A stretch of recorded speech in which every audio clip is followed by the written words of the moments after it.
Pada saat pandemi itu mereka berada pada usia remaja menuju dewasa kan gitu. Nah, pada saat pandemi selesai mereka harus bekerja, mereka adalah orang-orang yang pindah dari dunia layar Mhm, masuk ke dunia nyata. mhm.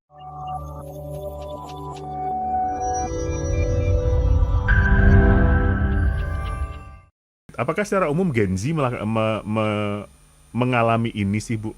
Karena dari dunia Mhm. profesional pun mendapatkan cerita yang sama nih, mereka mutungan, dimarahin Mhm. dikit mutung, gitu-gitu. Ya, kalau ngelihat yang kita Gen Z yang maksudnya udah kerja berarti kan ya Mhm, Mas ya. mhm, Berarti kan berarti sama dengan usia-usia yang waktu pada saat mereka pandemi itu mereka berada pada posisi remaja menuju betul, dewasa kan gitu betul. ya Mas Daniel. Jadi kalau kalau kita mau anggap bahwa penelitian itu bisa diterapkan di sini, kayaknya mungkin ada benernya Mhm, gitu ya. mhm, Yang ada benernya itu kan gini Mas Daniel. Lepas dari di budaya di Britania Raya atau di Kanada ya, mhm.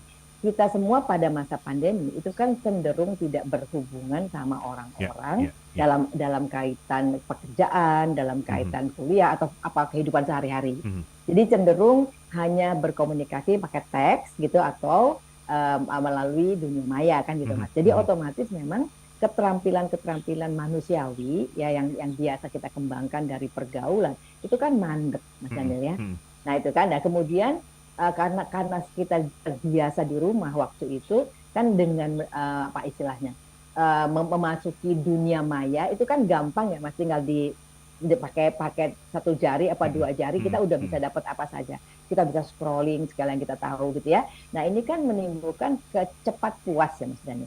Ya, Jadi cepat puas kalau nyari sesuatu langsung cepat puas dapat. sehingga Ya, ya. kalau secara psikologis nggak perlu berjuang kan Mhm, gitu ya, udah aku dapat yang dia inginkan. Nah, kalau kemudian di dalam dunia nyata menjadi orang yang cepat patah, nggak mau kurang energi gitu ya, kemudian nggak bisa fokus lebih lama gitu, masuk akal mhm, gitu kan, mhm. masuk akal Mas Dandi. Jadi kalau dibilang Gen Z yang paling kena besar kemungkinannya gitu ya, karena mereka adalah pada masa transisi. Pada saat maksudnya gini, pada saat pandemi itu mereka berada pada usia remaja menuju dewasa kan gitu. Nah, pada saat pandemi selesai mereka harus bekerja, mereka adalah orang-orang yang pindah dari dunia layar Mhm, masuk ke dunia nyata mhm. dan tidak pernah ada masa transisi di mana mereka akan harus beradaptasi kan beda ya Mas, Ya, ya. langsung aja masuk ke tempat kerja. Jadi besar loh kemungkinannya bahwa banyak di antara mereka yang mungkin seperti itu gitu loh Oke. Mas Dani.